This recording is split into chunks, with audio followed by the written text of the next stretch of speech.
Mm. Okay, I will first try to share my slides. Uh, Sound and slides. Mm, you probably see the first slide, but Yes, we see all slides, dear Violetta. okay, I will do it bigger in a second. You can push full screen. I'd like to, but first of all, Please. I'm waiting. Um, Um, top of the page, there is a cup. Please click the cup. So you can push the icon below your first screen. It's like a cup. I can't see this icon. Oh, yes, Violetta, it This is. is Now the it last. is seen, and Okay, okay. everything Great, great, great. works. At the beginning, thank you very much for having me here, for accepted the title of my lecture. And I am very happy that the topic is not unknown here because I've heard a phrase, rhythmic entrainment, which was mentioned by Firat Altun. And it is, of course, also part of my presentation, very small one, but I am very happy that you know these problems. Okay. um, I am starting. The last few decades have brought huge changes in the question of meaning construction. Researchers dealing with processes of human cognition have proven that meaning emerges from the nature of our bodies, our social interaction, and the structure of the environments. The American philosopher Mark Johnson, in his book on an experientially based pragmatism, gives the following definition. I quote: the meaning of any object, person, or event is what it affords us by way of some experience. End of quote. Meanings of this type are relational, changeable in time, and characterized by a pervasive unifying quality. And assigning meaning to people, things, or events important to us is the goal of our lives. The meanings attributed to art have so far been thought to be subjective and therefore unimportant. According to Johnson, it is quite the opposite. Works of art are objects that take us out of our everyday, somewhat boring experience of reality, and so to say, draw us into the processes of creating meanings in an exemplary manner, in a sense, creating optimal conditions for meaning making. Moreover, the meanings of works of art arise on the same principles as the meanings of our everyday experiences, which is why researchers say that art is strongly connected to life. All these changes in understanding the issue of meaning have meant that today we look at music as an important communicative tool, and we definitely reject the older view about the autonomy of music, popular in Europe in some earlier periods. The purpose of my lecture today is to present how musical works generate opportunities to create meanings. It will be divided into two parts. In the first, I am going to discuss one of the most influential cognitive theories, namely Gilles Fauconnier and Mark Turner's conceptual blending, which will be supplemented by results obtained by other cognitive researchers. In the second part, I will show my own interpretation of meanings of one selected piece of music from the perspective of the above-mentioned theory. At the end, I will propose some conclusions. The changes in the area of meaning that I am going to speak about began with the conceptual metaphor and mental space theories. The first one was proposed by George Lakoff and Mark Johnson in 1980. According to the authors, metaphor is not a literary, stylistic device, but one of the basic forms of thinking. As a mode of thought, it refers to the understanding of one idea in terms of the other. The theory assumes two primary tenets. First says that the metaphorical process includes cognitive mapping from source domain to target domain. The other says that certain metaphors are motivated by image schemas, which are pre-linguistic schemas concerning space, time, and other core elements of embodied human experience.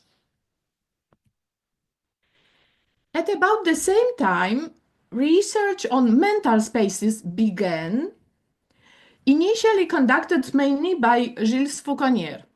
Today, most researchers dealing with this topic conclude that mental spaces are small conceptual packages constructed when we think and speak, so that we can understand a situation and act in it.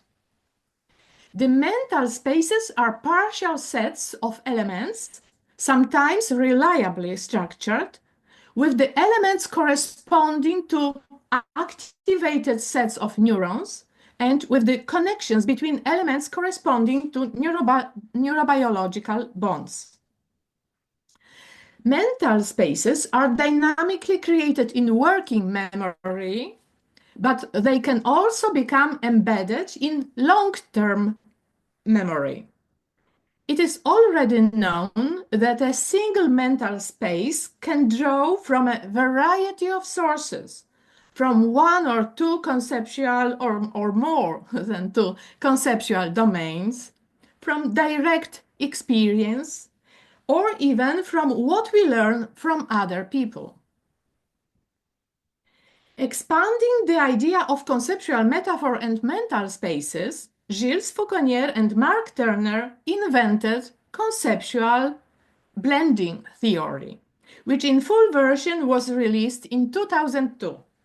The authors claim that part of human thinking and action is based on a cognitive operations in which concepts accumulate in the following mental spaces: input spaces, generic space, and blended space. And these in turn combine into an integrated network.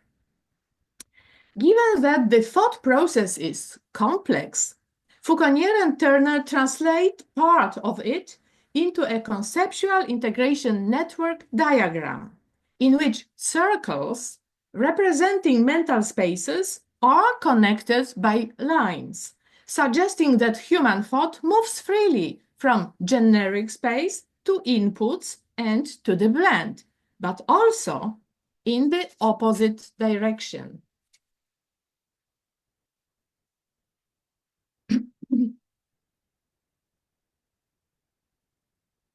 The most important issue here is cognitive mapping from the input spaces to the blended space. A new meaning emerges as a result of integration of concepts from input spaces. The whole cognitive operation proceeds according to constitutive and guiding principles.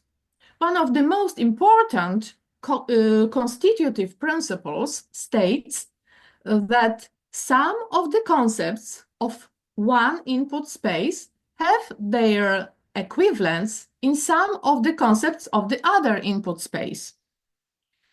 The guiding principles are about compressions. They include vital relations, among which are change, part-whole, cause-effect, analogy, and identity. An example of conceptual blending in art would be a prehistoric ivory figurine representing a lion man. In order for it to be created, two organizing frames were juxtaposed, lion and man. Only some concepts from each input were used in the blend, such as the head of the animal, its body and four limbs, and an upright human posture. Similar principles apply in the creation of the Sphinx, mermaid, Batman, Spider-Man, computer desktop, and many other ideas. Almost from the beginning of its existence, conceptual blending theory has been the subject of interest of specialists in various fields, including musicologists. The first researchers to transfer conceptual blending to musicology were Lawrence Zbikowski and Nicholas Cook.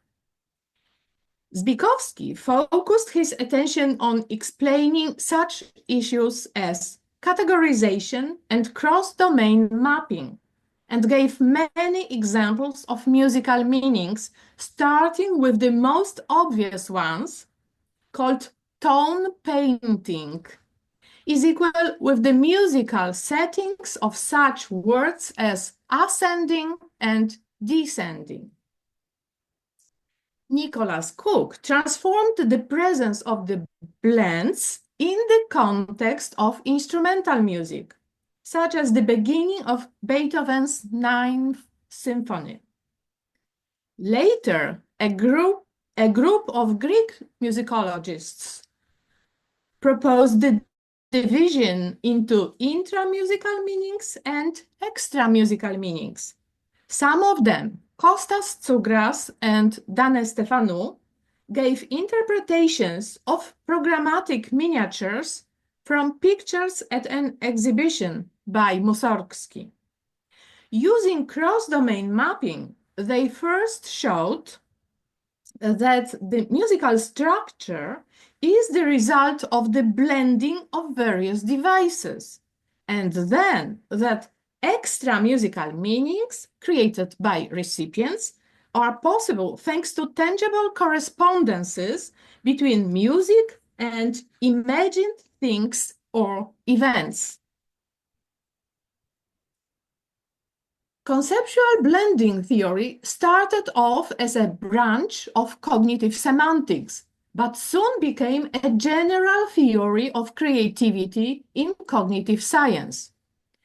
A significant contribution to this idea was made by composer Anthony Brandt and neuroscientist David Eagleman.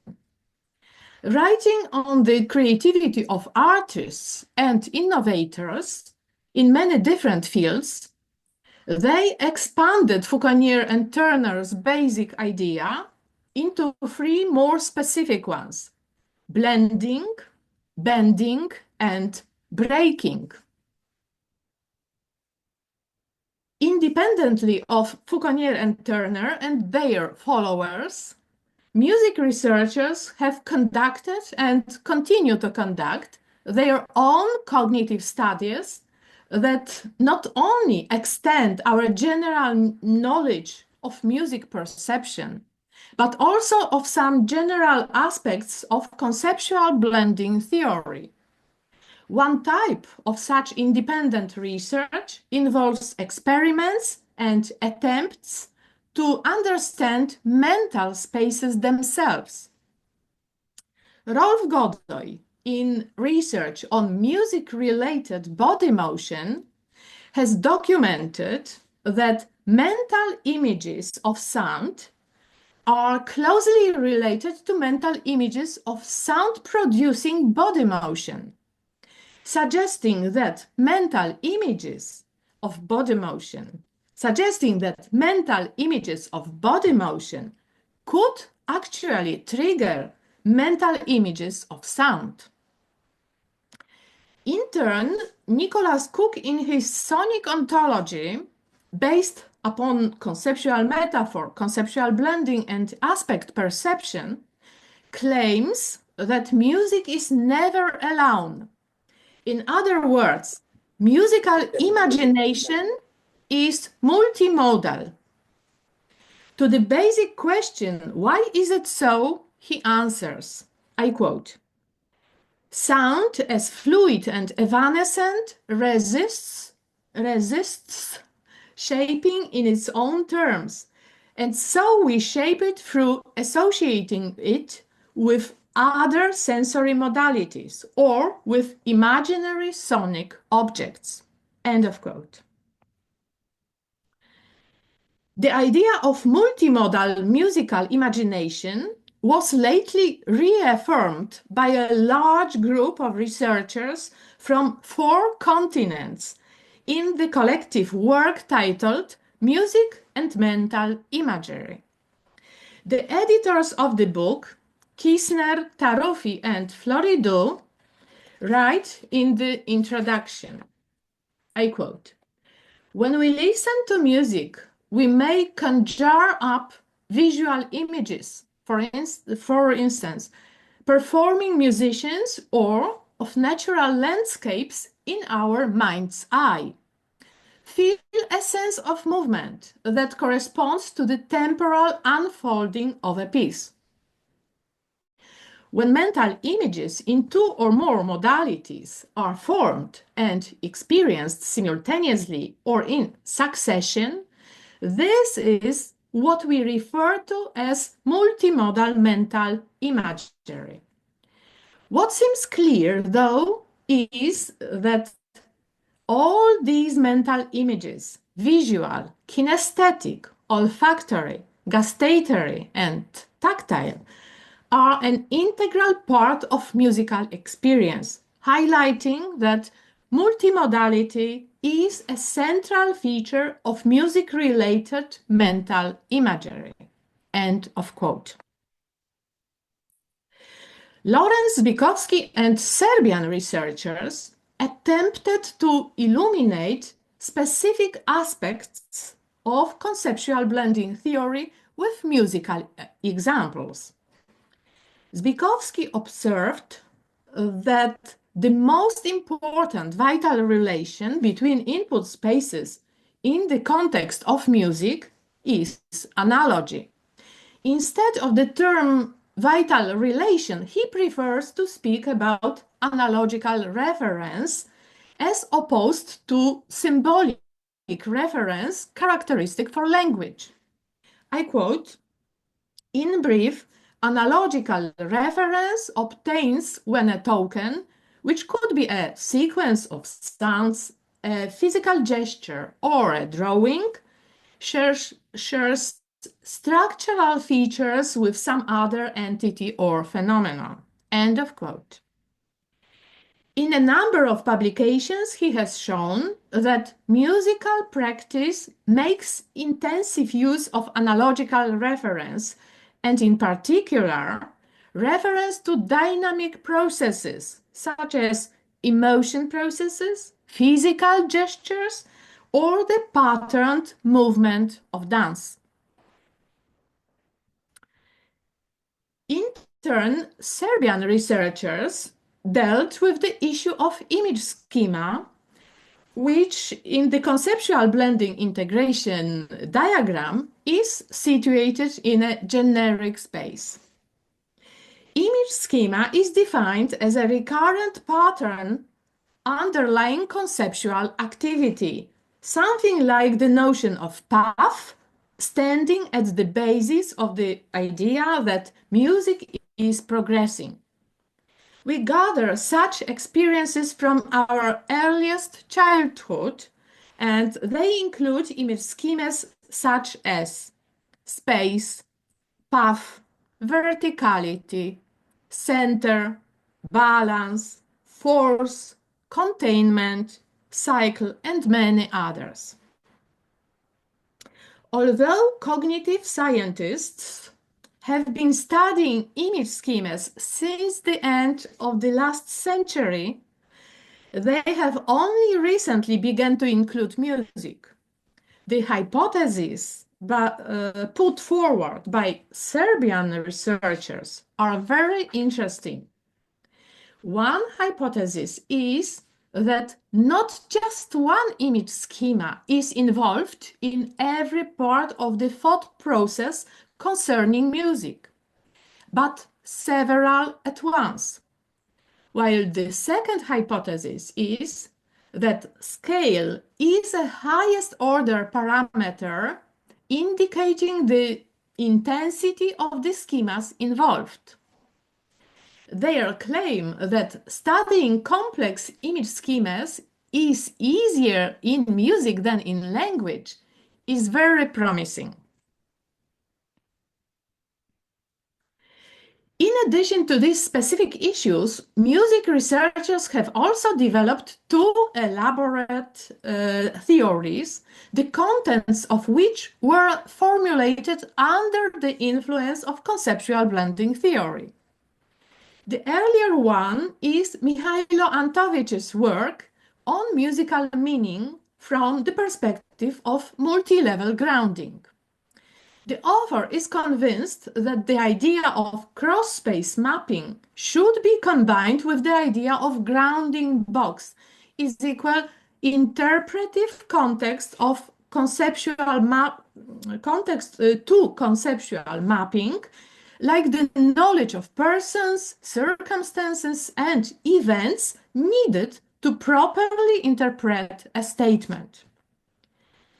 The central idea of this theory is that, I quote, grounding is multi-layered, where lower and higher grounding boxes are allocated along a continuum, providing hierarchical and partially recursive constraints on the generation of musical meaning. End of quote. The grounding boxes are as following: perceptual, cross-modal, affective, conceptual, cultural, and personal. The other theory is Juan Chatach's book titled Film Music: Cognition to Interpretation. Drawing on models from cognitive semiotics, the author reframes, I quote, the object of study away from the text itself and toward the intersection between the text and the audience's experience, shifting the focus from structural analysis to the elucidation of meaning. End of quote.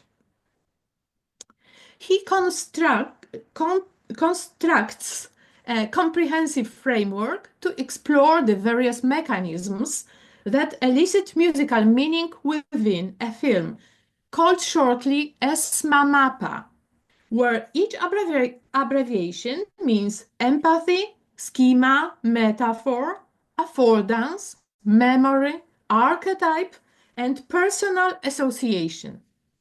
While these mechanisms intersect and interact when we construct interpretations, Juan Chatach considers them one at a time.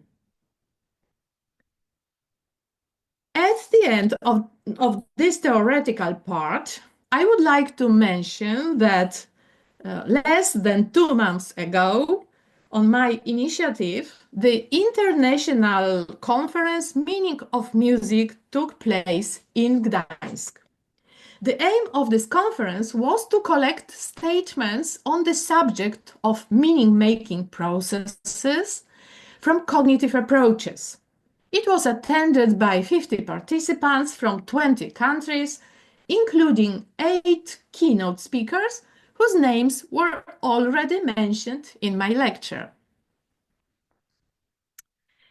I now move on to the second part of my talk, in which I will present an interpretation of one musical piece in the light of the extended conceptual blending theory. The subject of consideration will be second study Prestissimo senza metro aritmico from Two Studies for Piano by Paweł Szymański, born in 1954, one of the leading Polish composers. Since the 1980s, Paweł Szymański has been using an original compositional technique called surconventional or two-level technique. This technique is based upon the idea that the composer starts with a certain conventional initial structure, for example, a fugue in the style of Bach, without dynamics, articulation, tempo, and instrumentation, and then transforms and extends it freely or algorithmically and decorates it. The algorithmic method in this context means using certain mathematical ideas to transform the initial structure. Let's listen to two fragments of the second study, one from the beginning and one from the middle.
Szymański's second study is a single voice melody regularly flowing in 16th notes, based on Baroque sequential structure, which has been transformed algorithmically.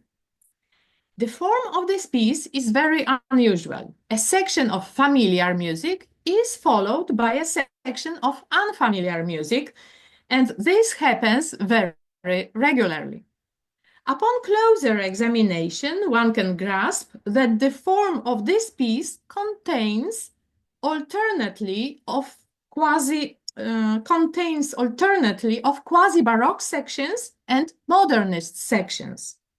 In fact, the piece contains about 70 sections of each type. At the beginning of the piece, these sections are very short, and later they become longer and longer.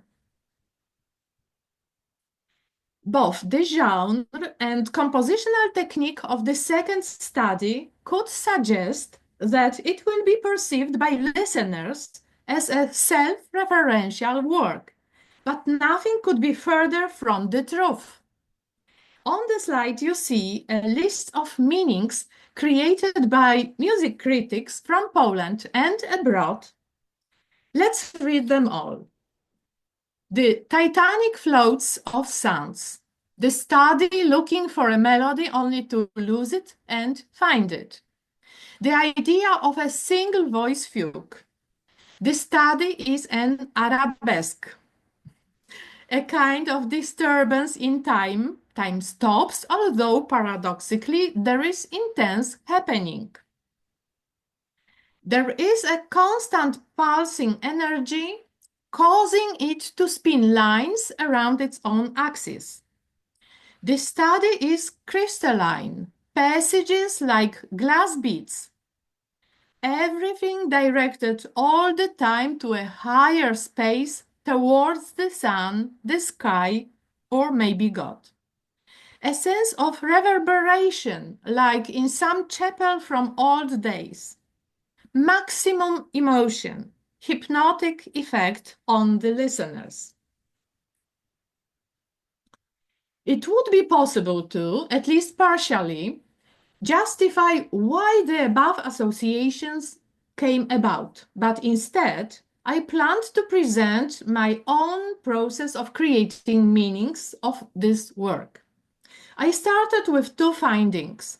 First, smallest formal meaningful unit is a single section.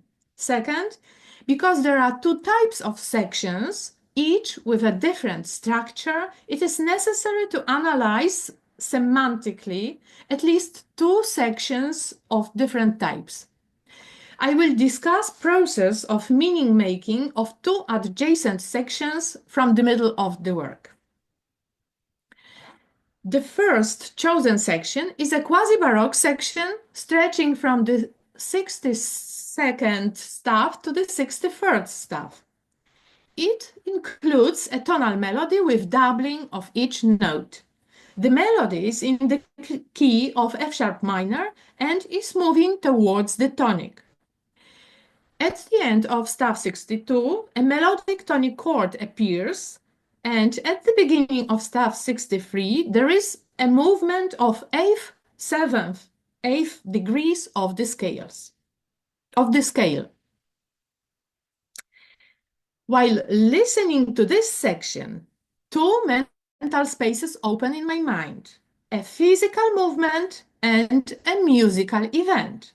There is a set of concepts in the physical movement that includes agent in space, regular and fast movement, change of place, and clear goal of movement. The musical input includes the following set of elements: melody with doubling of each note, regular 16th notes at a fast tempo, 3 different motifs, and gravitation towards the tonic.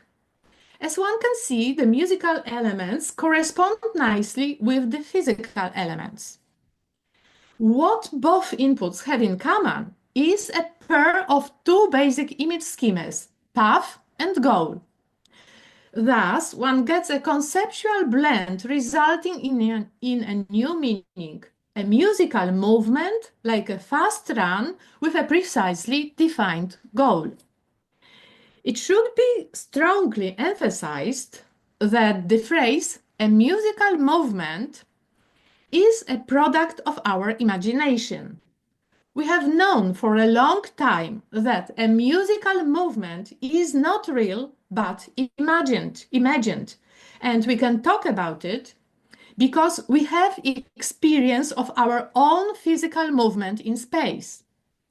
If recipients have the impression that the fragment they are listening to is a musical movement, it means that they have just made a conceptual blend. The modernist section begins in the staff 63 and lasts until the staff 65.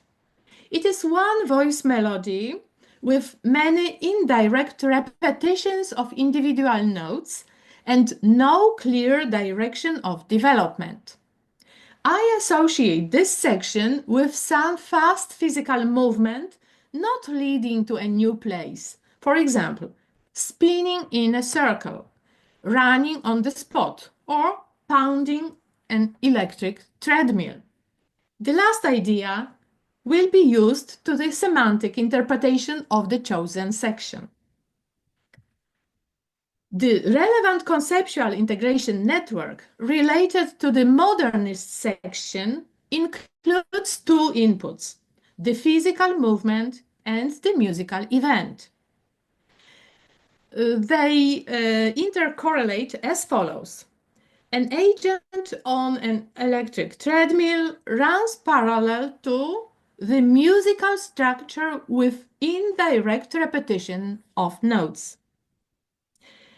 Regular and fast movement of the agent is in line with regular 16th notes in a fast tempo. And no change of place by the agent is in line with lack of typical harmonic tonal progression. In my opinion, the generic space of this network is organized around a pair of image schemas, plus path and minus goal, where the minus sign means the absence of this schema. Under the influence of the integration of concepts from both inputs, a new meaning emerges. Musical movement like a fast run without a clear goal.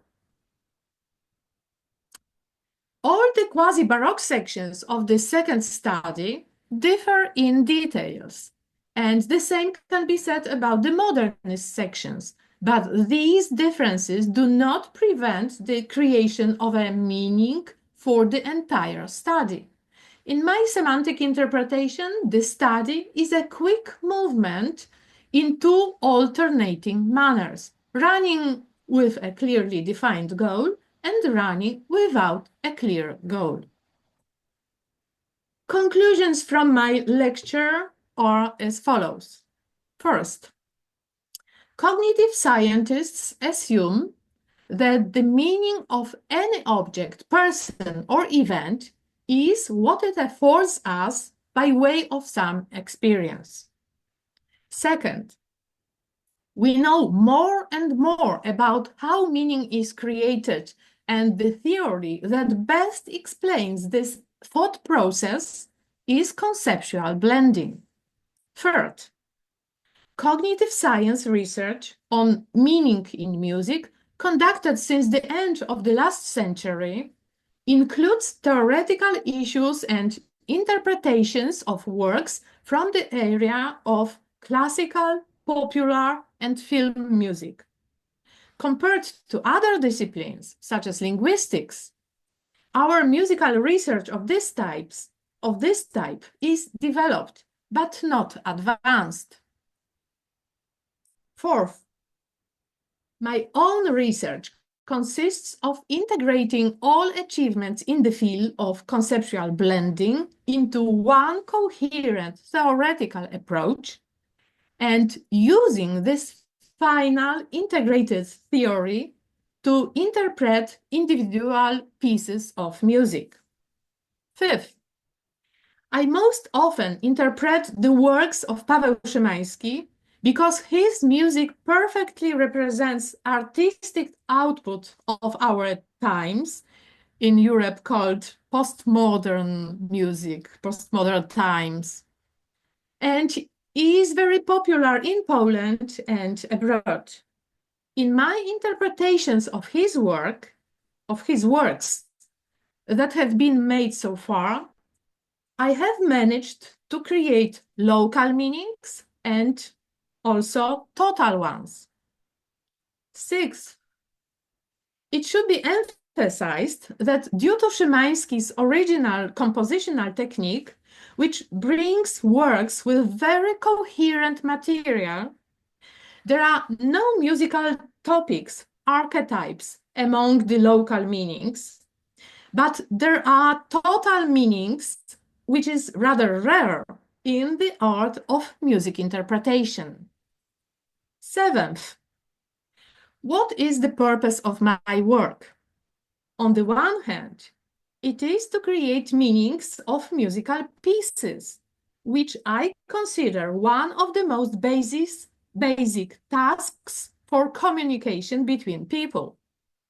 On the other hand, it is to contribute my own experiences in the field of thought processes to the existing knowledge about the human imagination is equal how our brains work. Thank you for your attention.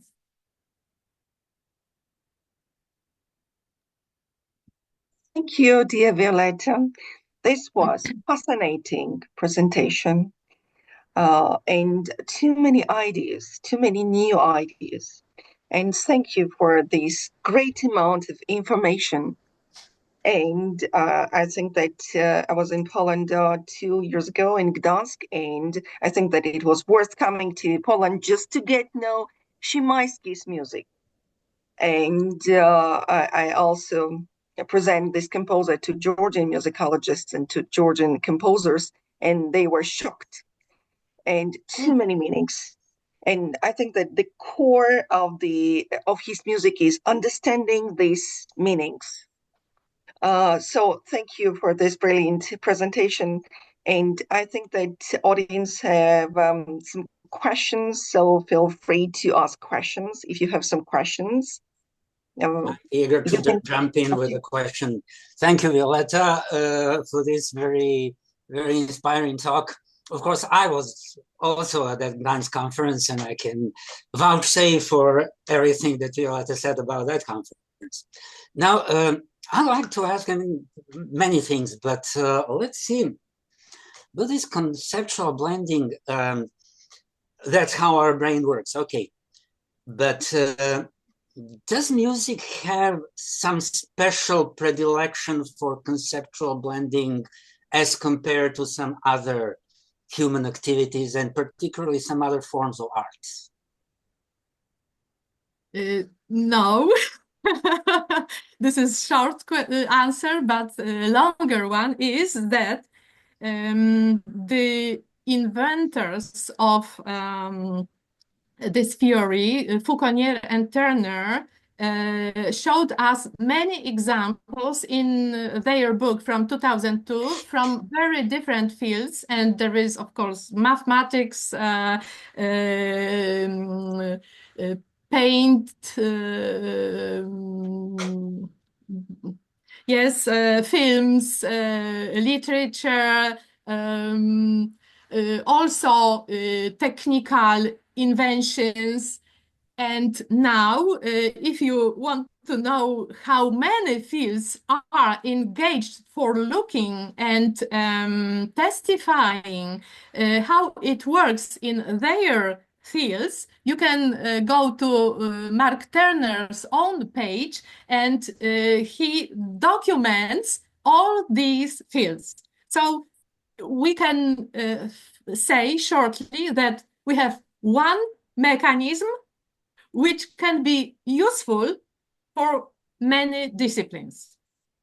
Okay, one size fits all, perhaps, but I still have some doubts about that. You know, when you see that Leon Mensch figurine back how many tens of thousands of years back, the Lion Man,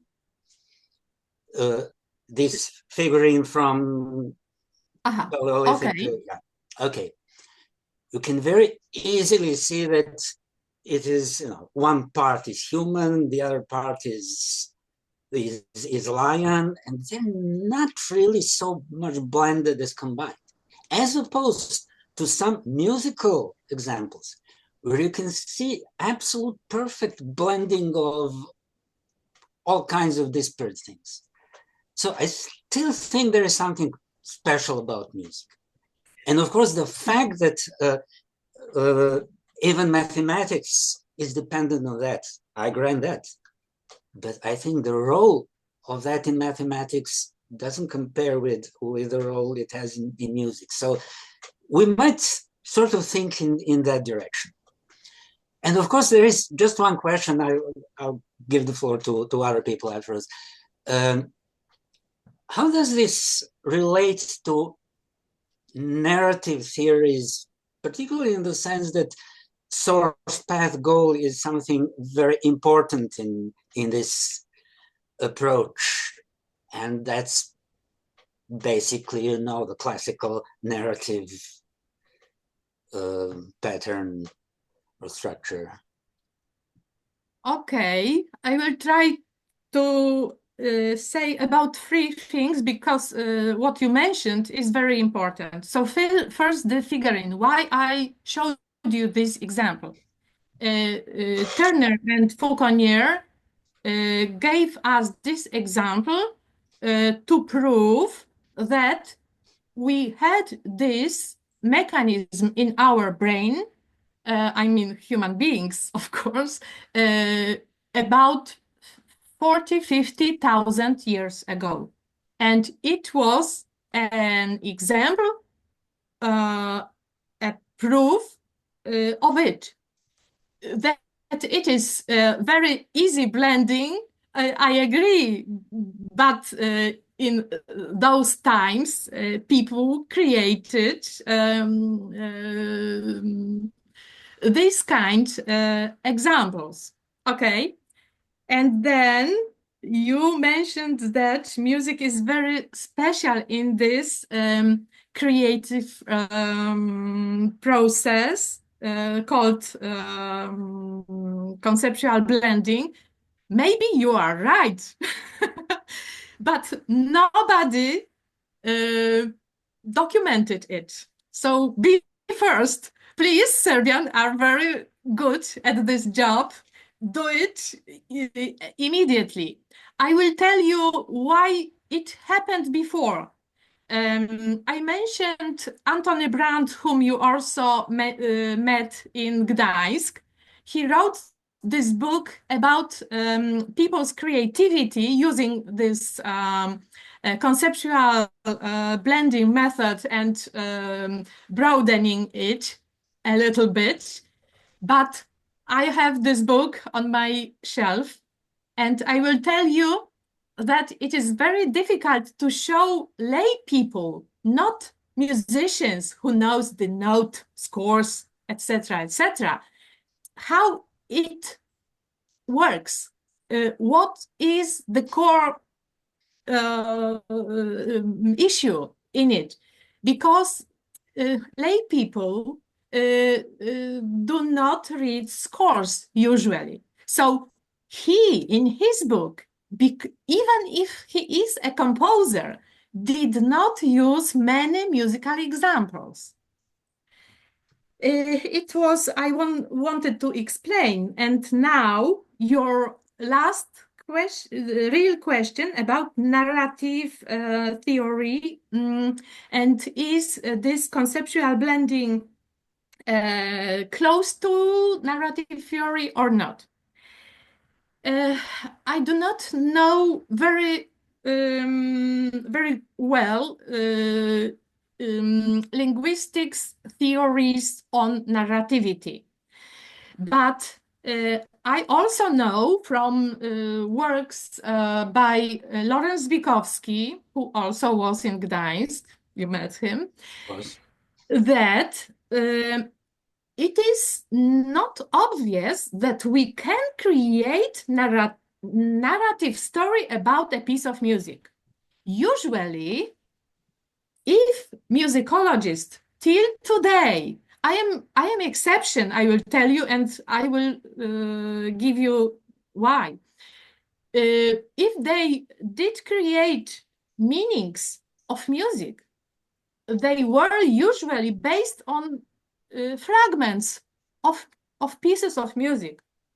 Very short, sometimes one section, sometimes even, let's say, a period of music, 8 or 16 bars.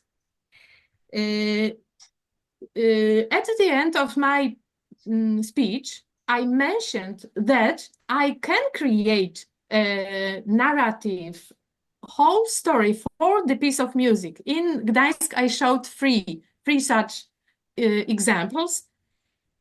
I can create it because Szymański's music is so coherent. Not everybody's music is so coherent, especially when this music comes from postmodern period. It is usually divided into many parts, very contrasted parts are between themselves.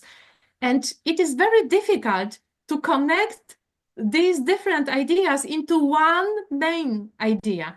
But with music by Paweł Szymański, I can do it. So I will not give you a full answer for this question because I'm not familiar yet, but I will read some. And of course, there's always degrees of narrativity. It's Vera Michnik wrote an article some 30 years ago about that. So okay, I will read. Thank you. Okay, thank you very much. I enjoyed it very much. Yeah. Thank you, dear Miloš, for your question, and dear Violetta for your answer. I want to say a little comment to both of your conversation. So I also agree with dear Miloš because maybe music is the most abstract branch of art, and this is also important for us. And I was thinking about now that how your issue is related to the postmodern music, especially postmodern music. It's very actual in postmodern music and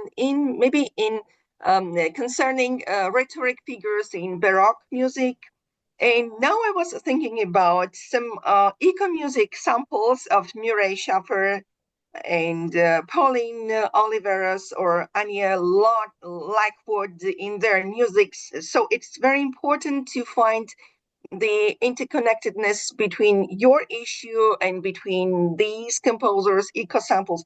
Maybe we can also find some very important material in eco music in this meaning, because also it is connected with our brain, with our perceiveness of the universe. So I was thinking in many directions now, and thank you for this very deep, fascinating your research and presentation. And I hope we will look forward to seeing you at our next conference as also keynote speaker.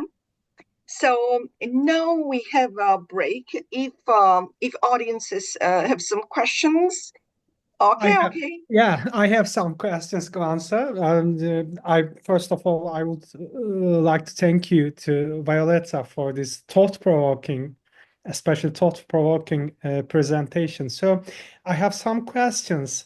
So let's go. I have many questions, by the way, but first of all, I would like to ask you, so when we interpret or analyze, especially when I looked at Zbykovsky's works, which is very, very invaluable in terms of contribution to the discipline, especially psychology and analysis, or let's bring it together, cognitive music theory.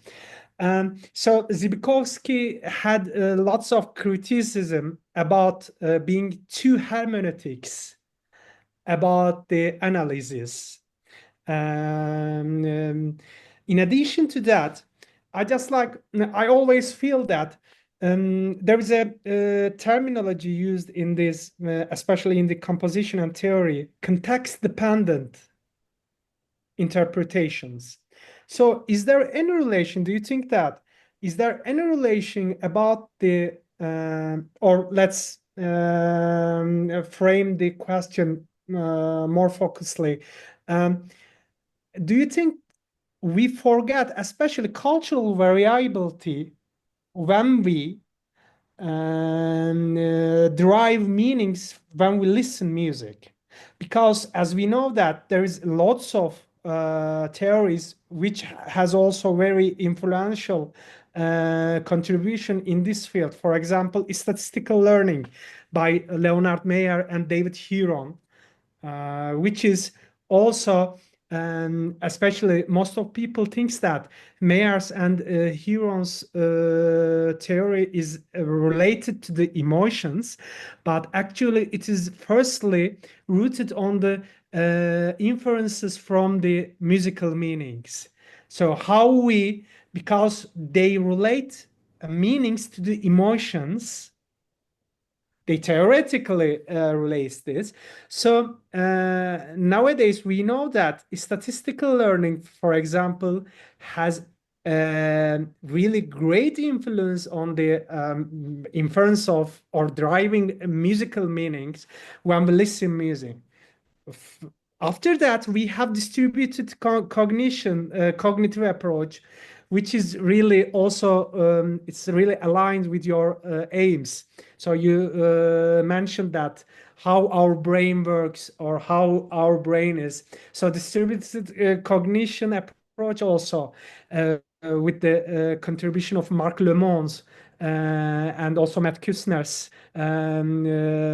research, that we know that maybe blending theory is not only or it's not enough or sufficient to explain our musical experience. Another question is, do you think that we have really good empirical evidence to explain musical meanings or deriving musical meanings under CBT, conceptual blending theory? And do you think whether the complexity and practicality is an issue? Because as we know, conceptual blending theory and also CMT as well, metaphor theories, has a lot of criticisms about the how can I say, the complexity. And also, last question, I don't want to take the stage from you, but how do you think, or do you think that, do we have enough research, especially interdisciplinary and cross-cultural studies, to derive quiet general theory about inferences about musical meanings? So because as you know, and there are a lot of criticism about weird, westernized, industrialized, rich, and democratic toplum, that we know that music psychology, cognitive music theory, and especially musical analysis suffer this problem because we don't know yet, or our current theoretical frameworks, we all have brought by the Western examples. For example, when we go to study, let's say, Indian music, but we use, interestingly, we use Westernized stimuli. And then we forgot totally the musical syntax or pitch position, exposition within the temperament systems. What are your thoughts? I don't want to but I want to get about your ideas. Do you have any criticism about this lack of empirical evidence, complexity, and the Western centric approach? I have almost the same questions as you mentioned from the beginning, but there is something, and I don't know how to answer all of this because there were many questions.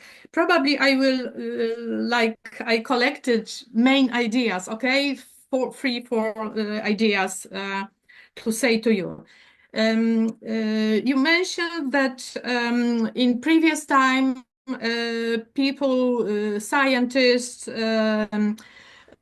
equalizing meaning with emotions. Now it changed a lot. We say that emotions are always with us. Why not also while listening to music? But we can stay and select be only with emotion, but we can extend it and add our conceptual thinking and create a meaning.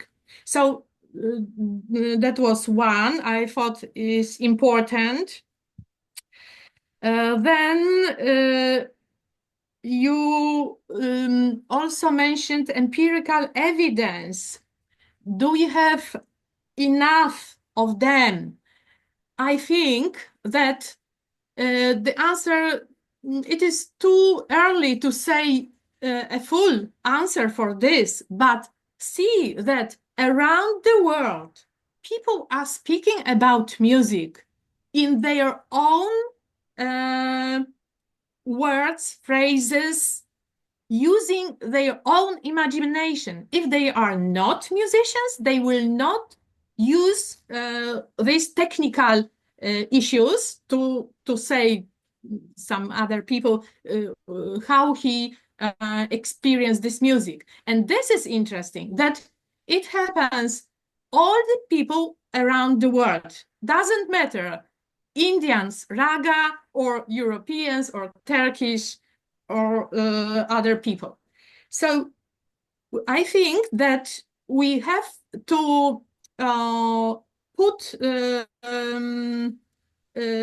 our work, to concentrate our work more on these experiences, these associations, and only and tell that this is not unimportant, because in Europe it was unimportant till our times, and now we are doing it and saying that these are important answers, important impressions, and we should try to explain why these people think in that or another way.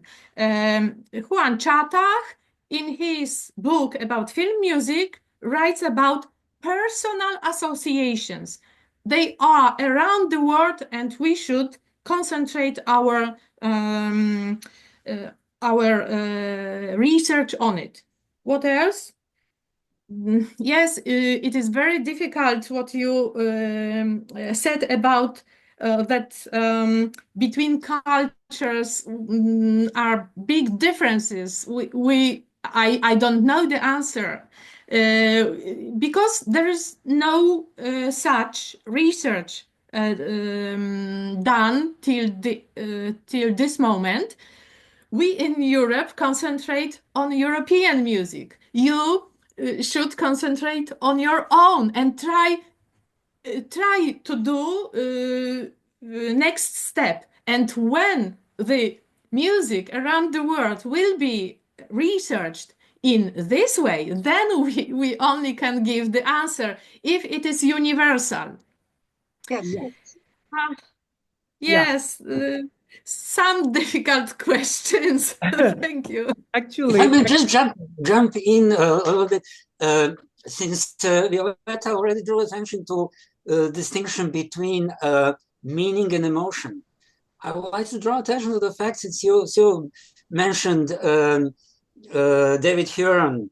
He was talking about primarily about expectation. Exactly. Is it yet a third category, or we perhaps need to figure out how these three things relate?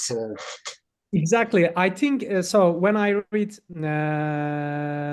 so I have met with David Huron because when I do my PhD thesis, I had his help as well about temperament system, because we were testing whether musical expectations, so therefore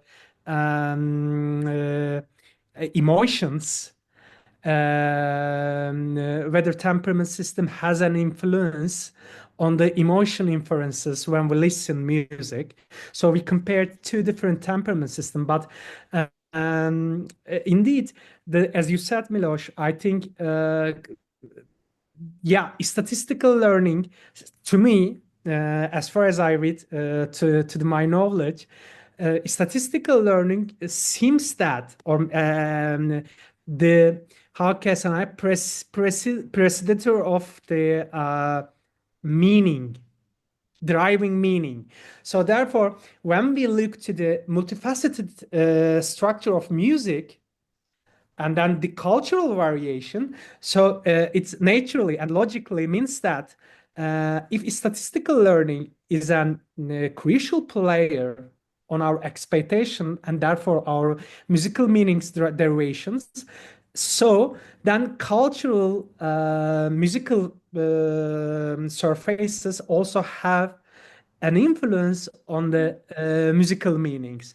So therefore it is really complicated, and at the same time it has multifaceted structure, because I think that we should focus, especially for this type of studies or research, we should focus like two building blocks, which is one of these music, because it has its own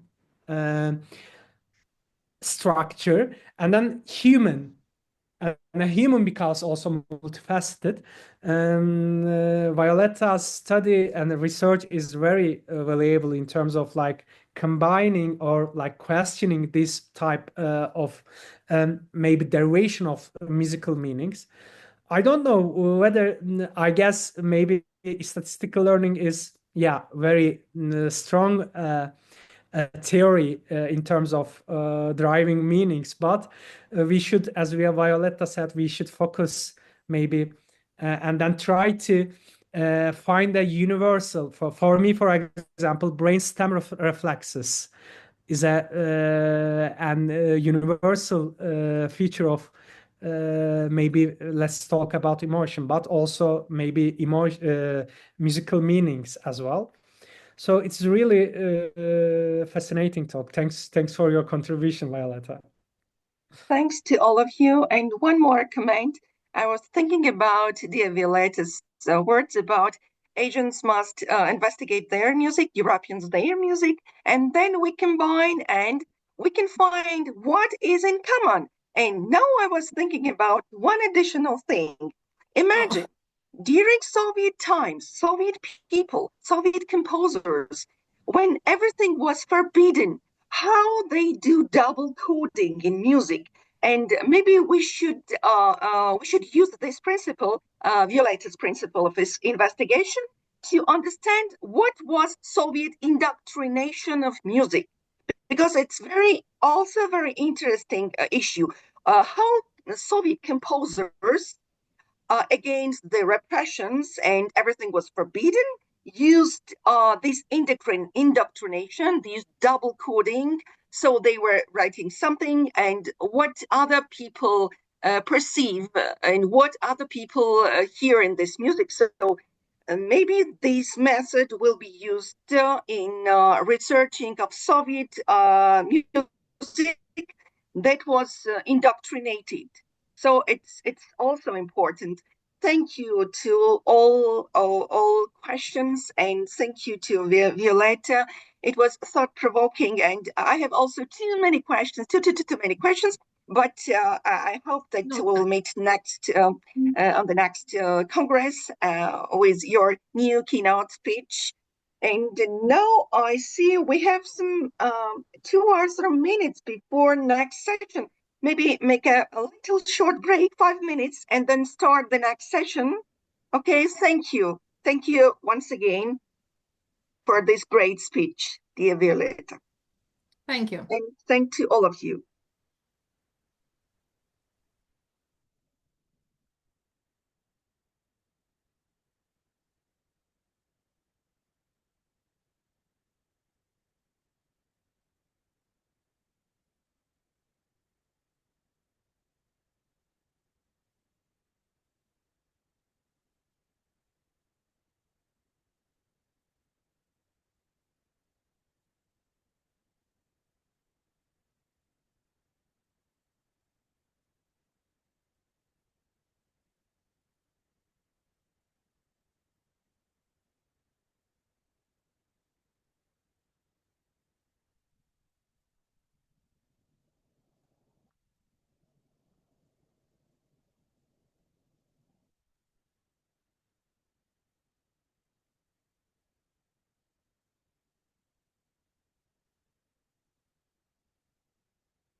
Aynur Hocam buradasınız değil mi?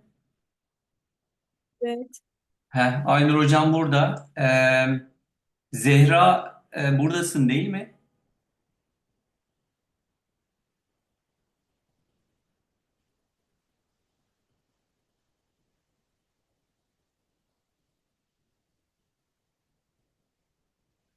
Aydan da burada.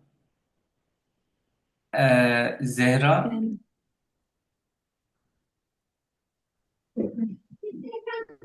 Aydan çok sağ ol. Çok teşekkür ederim katıldığın için. Bir eksikle bu kongreyi götüreceğiz. Elvin Zehra'ydı. O ses vermiyor Elvin. Elvin tamam harika. Göknur hocam, oturum başkanı Göknur hocamız e, o yönetecek. Başlayalım demiş. Evet hocam bir 10-15 dakika şey yapalım. E, Güney Hoca da belki şey yapacak, yetişecek.